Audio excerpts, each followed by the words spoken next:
Bismillahirrahmanirrahim. Assalamualaikum warahmatullahi wabarakatuh. Kami dari kelompok 11 akan membuat podcast yang berjudul Ilmu dan Pendidikan memenuhi tugas UAS tafsir yang diampu oleh Bapak Abdul Latif LCMAG. Oke, langsung saja. Saya di sini sebagai host, yaitu bertanya, dan di sebelah saya yaitu sebagai narasumber. Oke, langsung saja. Saya ingin bertanya, kan di dalam surat Al-Quran banyak sekali yang menjelaskan tentang ilmu dan pendidikan. Coba jelaskan apa aja ya? Iya, dalam Al-Quran kan banyak sekali ya. Di dalam Al-Quran banyak sekali menjelaskan tentang ilmu dan pendidikan. Salah satunya ada surat Al-Alaq ayat 1-5, terus Al-Ghasyiyah ayat 17-20, kemudian ada surat At-Taubah ayat 122, kemudian ada lagi surat Al-Imran ayat 190-191. Sebenarnya di luar dari itu juga masih banyak kayak Al-Mujadalah dan lain sebagainya. Tapi yang kita pelajari kemarin bersama dengan dosen kita dan yang itu aja. Oh iya, kan tadi ada surat Al-Alaq. Di surat Al-Alaq kan ada 5 ayat itu yang salah. Yang ayat keempat Alladzi 'allama bil qalam. Bil qalamnya itu maksudnya dia. Bil qalam itu kalau dari tafsir Al-Qurtubi itu di situ dijelaskan bahwasanya al-qalam menurut madzhab mereka yaitu madzhab Maliki, mereka menjelaskan bahwasanya bil qalam itu ada tiga makna. Mengandung 3 makna. Itu pertama kekuasaan Allah langsung. Iya, jadi bil qalamnya itu penanya Allah, kekuasaan Allah langsung gitu. Kemudian yang kedua ada malaikat, yaitu kayak atid itu kan yang mencatat, nah itu maksudnya penanya itu. Yang kemudian yang ketiga itu ada pena, alat tulis. Kayak manusia kan kalau misalkan mencari ilmu butuh pena, nah itu maksudnya itu. Kan di surat Al-Alaq itu ada nilai-nilai pendidikan. Coba jelasin. Iya, kalau nilai-nilai pendidikannya itu pertama kan kalau Al-Alaq Iqra ya, berarti membaca. Kemudian kedua itu tadi bil qalam, nah menulis dengan pena. Kemudian yang ketiga ada terdapat di surah Al-Alaq ayat kedua, itu Iqra bismillahirrahmanirrahim khalaqal insana min 'alaq, itu mengandung biologi materi. Yang dimana di situ tuh bismillahirrahmanirrahim khalaqal insana min 'alaq, yang menciptakan manusia dari segumpal darah. Nah di situ ada pengetahuan biologinya. Nah di situ kita itu tidak hanya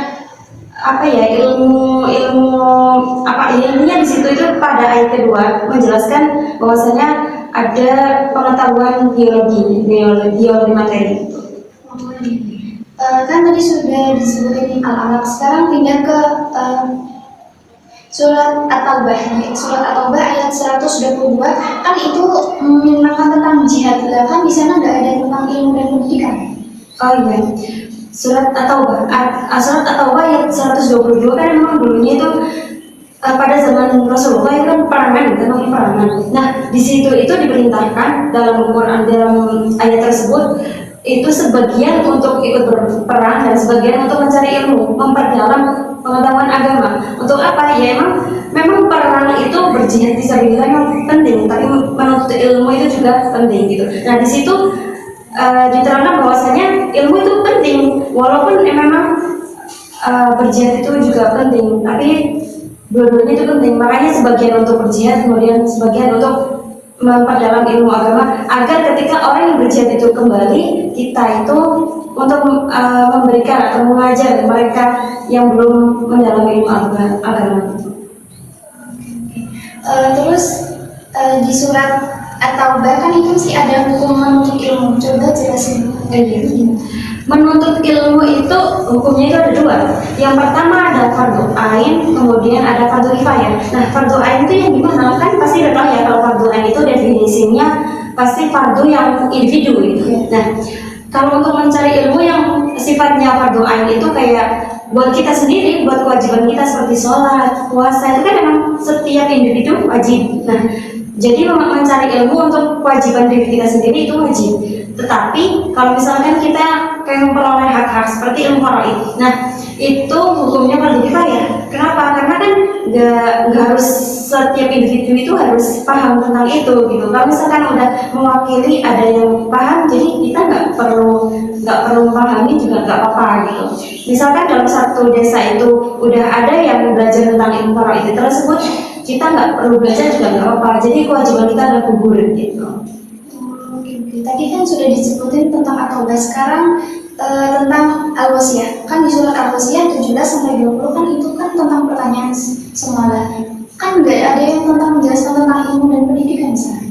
Oh iya, gini, ada kandungannya kita itu untuk mencari ilmu, untuk mendalami ilmu. Kenapa? Di mana? Nah, itu kan isinya pertanyaan.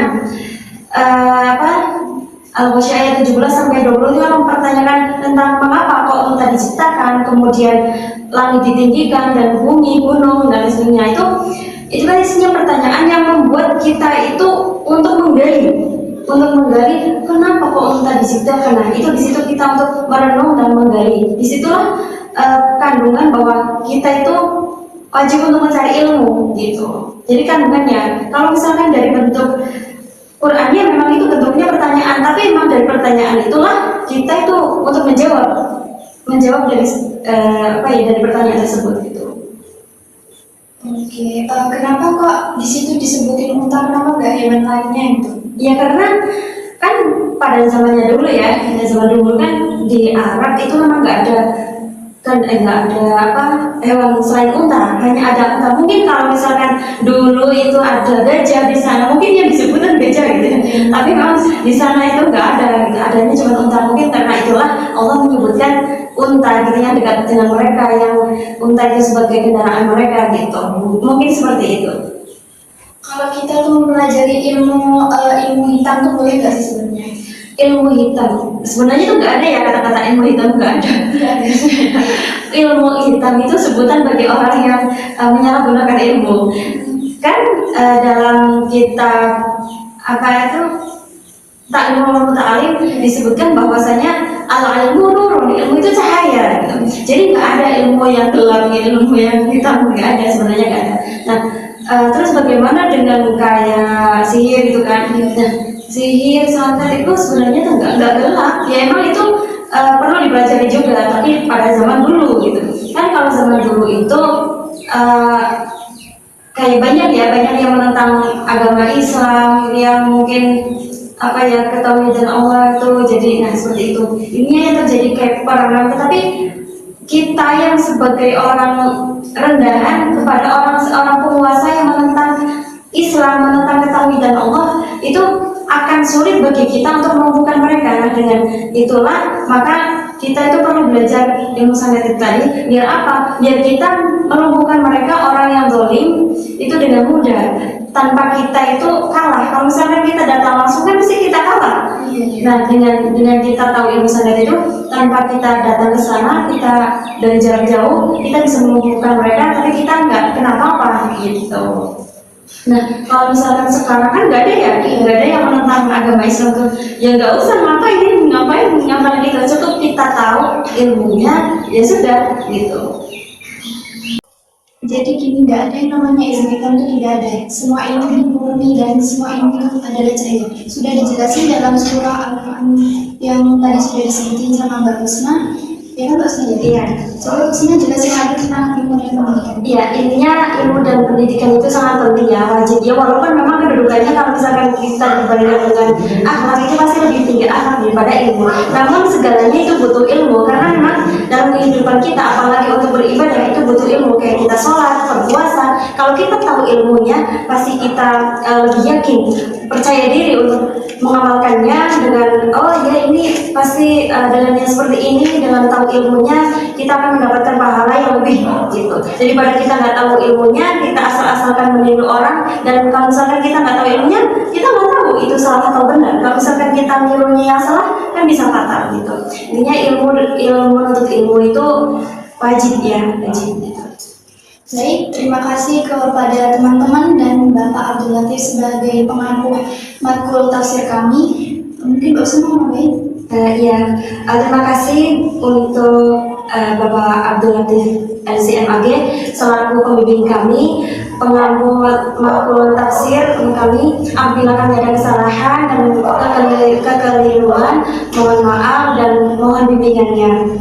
Saya akhiri bila taufiq wal hidayah. Wassalamualaikum warahmatullahi wabarakatuh.